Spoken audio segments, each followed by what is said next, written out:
شهر رمضان الذي أنزل فيه القرآن هدى للناس وبينات من الهدى والفرقان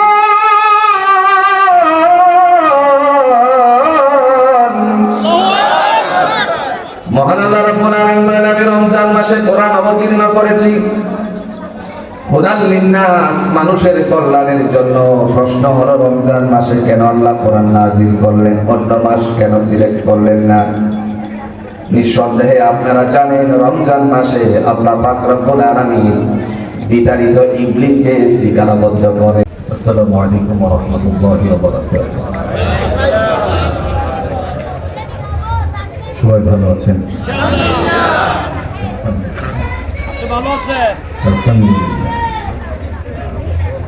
الحمد لله رب العالمين والعاقبة للمتقين والصلاة والسلام على سيد الأنبياء والمرسلين وعلى آله وأصحابه والناس أجمعين.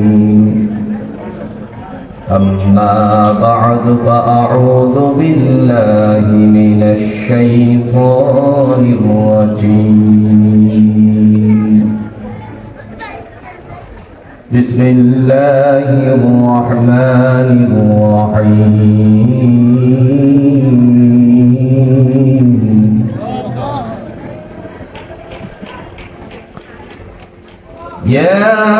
ياسين والقرآن الحكيم إنك لمن المرسلين على صراط مستقيم.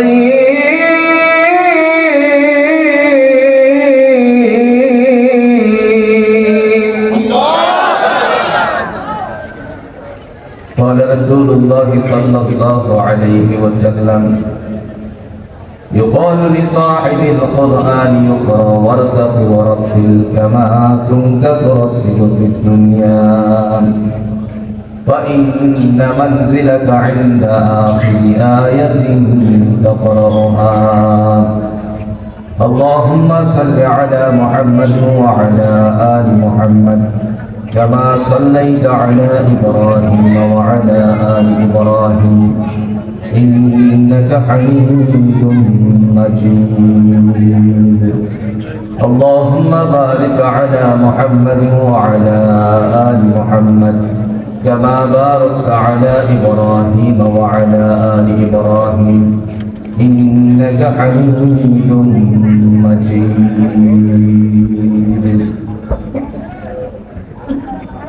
শিল্পনগরী গাজীপুরের বাইতুল কোরআন নুরানিয়া হাফিজিয়া মাদ্রাসার ছাত্রদের পাগড়ি প্রদান উপলক্ষে আয়োজিত তৃতীয় বার্ষিকী তাফসীরুল কোরআন মাহফিলের শ্রদ্ধাভাজন সভাপতি জনাব আলহাজ ফিরোজ আহমেদ, সাবেক যুগ্ম আহ্বায়ক গাজীপুর মহানগর বিএনপি। মহান আল্লাহ সুবহানাহু ওয়া তাআলার পক্ষ থেকে তারই বান্দাকে দ্বীনের জন্য কবুল করুন। আজকের এই মাহফিলের চিফ গেস্ট তথা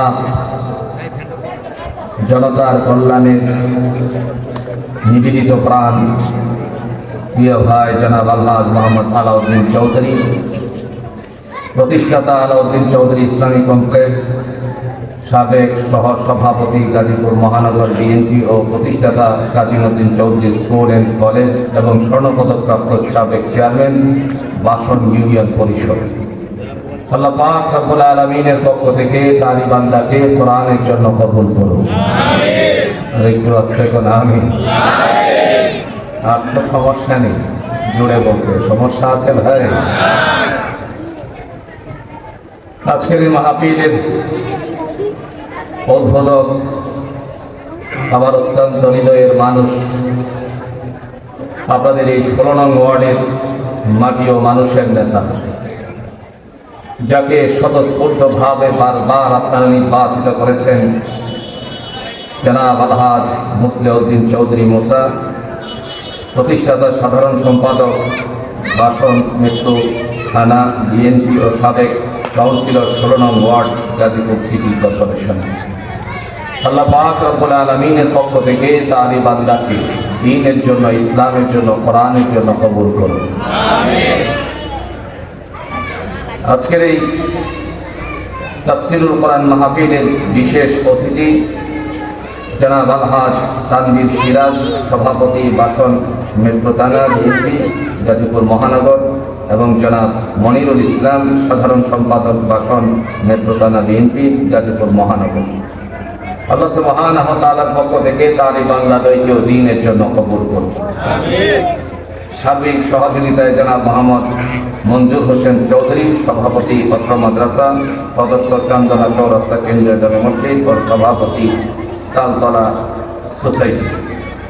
আরজ গুজার হাফেজ কারি মোহাম্মদ মুজাম্মেল হক, প্রতিষ্ঠাতা পরিচালক বাইতুল কোরআন নুরানি ও হাফিজিয়া মাদ্রাসা।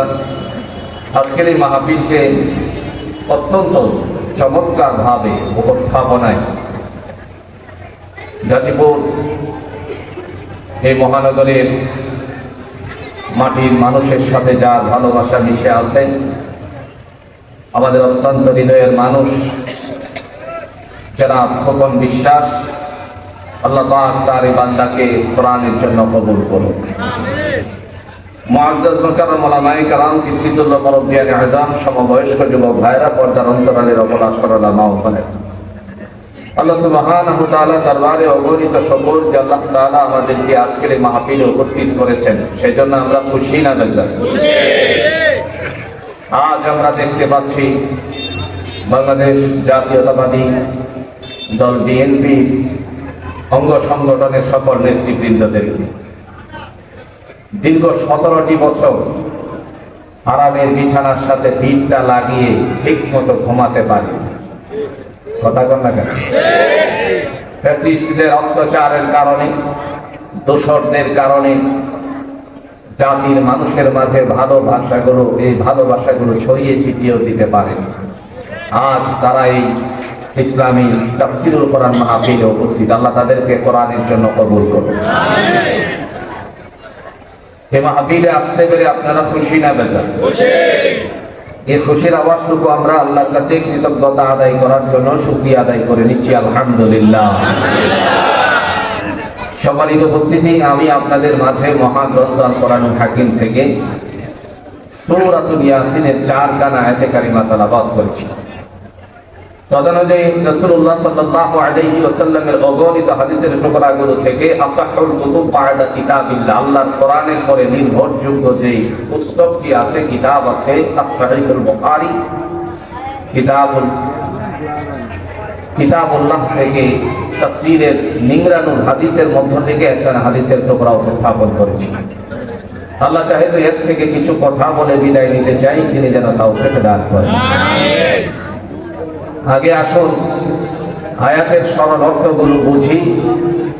আজকে 2 আয়াতের বিষয় নিয়ে, বিশেষ করে একটি আয়াতের ব্যাখ্যা নিয়ে আপনাদের সামনে কথা বলতে চাই। প্রথমত হচ্ছে যে আয়াতের কথা পৃথিবীতে কেউ জানে না তার মর্মার্থ, যেটি হচ্ছে ইয়াসিন। ইয়াসিনের অর্থ জানেন কেউ? পৃথিবীতে কেউ জানে না। কাবাঘরের প্রধান ইমাম আব্দুর রহমান আস-সুদাইসকে যদি এনে বলেন যে আপনি বলেন, কোরআন তো আপনার দেশে অবতীর্ণ, সুদাইস বলবে রাসূলুল্লাহ সাল্লাল্লাহু আলাইহি ওয়াসাল্লাম নিজেই বলেছেন। তিনি বলছেন আল্লাহু আ'লামু বিমুরাদিহি, এর যে কি মর্মার্থ আল্লাহ ছাড়া কেউ জানে না। সুবহানাল্লাহ। বাবু সালাম দিয়ে বের হলে পরে রাসূলুল্লাহর বাড়ির যে জায়গাটুকু, 2 তলা একটা বিল্ডিং আছে এখানে, আমি এখানে অগণিত বার ঢুকেছি। রাইসুল মুফাসসিরিন হযরত ইবনে আব্বাস রাদিয়াল্লাহু তাআলা আনহু যে তাফসীরে ইবনে আব্বাসের টিকাতে আমি লক্ষ্য করেছি, রাসূল বলছেন আল্লাহু আ'লামু বিমুরাদিহি ইয়াসিন আলিফ লাম মিম হা মিম সাদ কাফ তাহা, এর কি অর্থ কেবল আল্লাহ ছাড়া কেউ জানে না।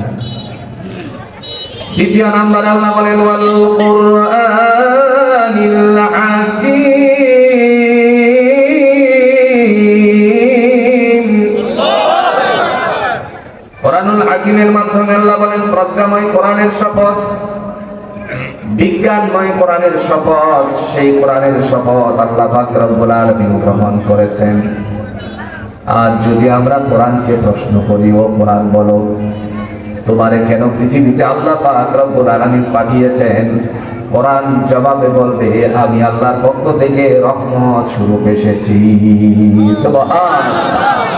মানুষের কল্যাণের জন্য কোরআন নাযিল করেছেন কে? আল্লাহ। একটু জোরে বলেন, কে করেছেন? সত্য মিথ্যাকে পার্থক্য করার জন্য কোরআন নাযিল করেছেন কে? আল্লাহ। দলিল আছে? কথা কন না, কে দলিল আছে? সূরাতুল ইমরানের 2 নম্বর আয়াতের মধ্যে আল্লাহ সুবহানাহু ওয়া তাআলা দলিল পেশ করছেন। আপনাদের এই বাইতুল কোরআন নুরানি হাফিজিয়া মাদ্রাসার কোরআনে যা আছে আপনার ঘরের কোরআনে তাই আছে। নাযালা আলাইকাল কিতাবা বিল হাক্কি মুসাদ্দিকান লিমা বাইনা ইয়াদাইহি ওয়া আনজালাত তাওরাতা ওয়াল ইনজিল।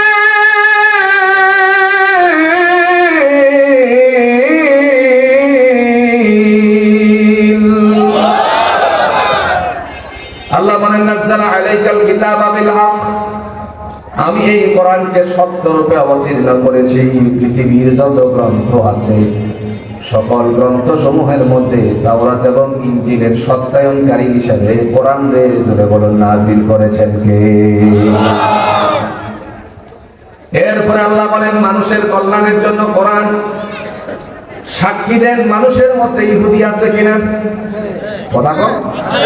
খ্রিস্টান, বৌদ্ধ, নাসারা, মুসলমান। পার্সোনালি মুসলমানের জন্য আল্লাহ কোরআন অবতীর্ণ করেছেন, এখানে এই কথা উল্লেখ করা হয়নি। আল্লাহ বলেন, মানুষের কল্যাণের জন্য আমি কোরআন হাকিমকে নাযিল করেছি। যারা এই কোরআন পড়ছে তারাই সুপথ প্রাপ্ত হয়ে গেছে। দলিল আছে? কথা কোন দলিল আছে? شهر رمضان الذي أنزل فيه القرآن هدى للناس وبينات من الهدى والفرقان।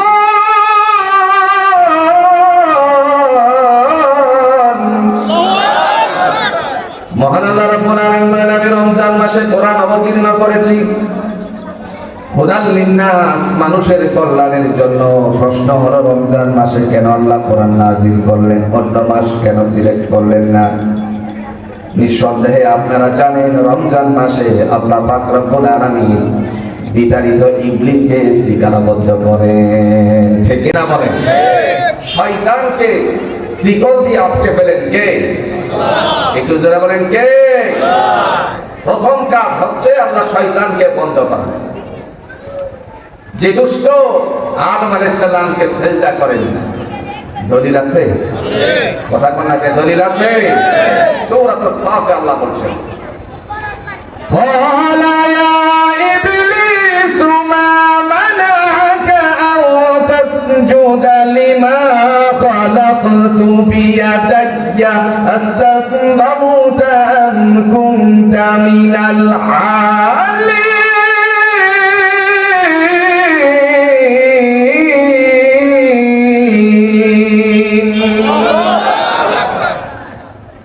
আল্লাহ ডেকে বললেন, হে ইবলিস, আমি যে আদমকে স্বীয় হাতে বানালাম, সিজদা করার কথা বললে পরে কোন জিনিসে তোর সিজদা থেকে দূরে সরালো? ইবলিস বলে, আনা খায়রুম মিনহু খালাকতানি মিন নারিন ওয়া খালাকতাহু মিন তিন। আল্লাহ আদমকে বানিয়েছো আগুন দিয়ে, আর আমারে বানাইছো তুমি মাটি। কথা কোন, আদমকে কি দিয়ে বানাইছে? এই তো বুঝছি, উল্টোটা বললে ঠিকঠাক করে দিবে। আদম বানিয়েছো তুমি মাটি দিয়ে, আর বানাইছে ইবলিসকে কি দিয়ে? আগুন। আগুনের লেলিহান ঊর্ধ্বমুখী আমরা সবাই জানি। মাটি যত বড়ই হোক না কেন, উপরের দিকে ঢিল মারলে পরে নিম্নমুখী তার গতি। এবার বলে, আমি তারে নিম্নমুখীকে কখনো সিজদা করতে পারি না, নতি স্বীকার করতে পারি না। মহান আল্লাহ পাক বললেন, ফাখরুজ, বের হয়ে যা, জান্নাত থেকে বের করে দিলেন। ওয়া ইন্না আলাইকা লা'নাতি ইলা ইয়াউমিদ্দিন, আয়াতের শেষাংশে আল্লাহ বলছেন, কিয়ামতের পূর্ব মুহূর্ত পর্যন্ত তোর গলার মধ্যে লানতের তখ্ত ঝুলিয়ে দিলাম। সেই কারণে আল্লাহ বুঝলেন, কোরআন অবতীর্ণ করার আগে শয়তানকে আমি বন্ধ করি। রমজানের গুরুত্ব দিতে গিয়ে কিংবা কোরআনের মর্যাদা দিতে গিয়ে আগে আল্লাহ পাক শয়তানকে শৃঙ্খলাবদ্ধ করলেন। ওয়াফতিহাত আবওয়াবুল জান্নাহ, রমজান মাসে আল্লাহ জান্নাতের দরজাগুলোকে খুলে রাখলেন। এরপর আল্লাহ বলেন, ও আমার বান্দা বান্দি, আমার পক্ষ থেকে অতঃপর আমি কোরআন নাযিল করলাম হুদাল লিন্নাস, মানুষের কল্যাণের জন্য। কেমন মানুষের কল্যাণ হয় একটু ধারণা দিলে আপনারা সহজ করে বুঝে যাবেন। ইতিহাসের পাতায় স্বর্ণাক্ষরে লেখা আছে, অর্ধ পৃথিবীর শাসন যিনি করেছিলেন আমরা সবাই তার নাম জানি, হযরত ওমর ইবনুল খাত্তাব রাদিয়াল্লাহু তাআলা আনহু। আবু জাহেল ইসলামের প্রধান শত্রু, ইসলামের প্রধান শত্রু আবু জাহেল যদিও দুনিয়ার জমিনে নাই, তার উত্তরসূরিদের লেশ মাত্রা জুড়ে বলুন তো আছে কিনা?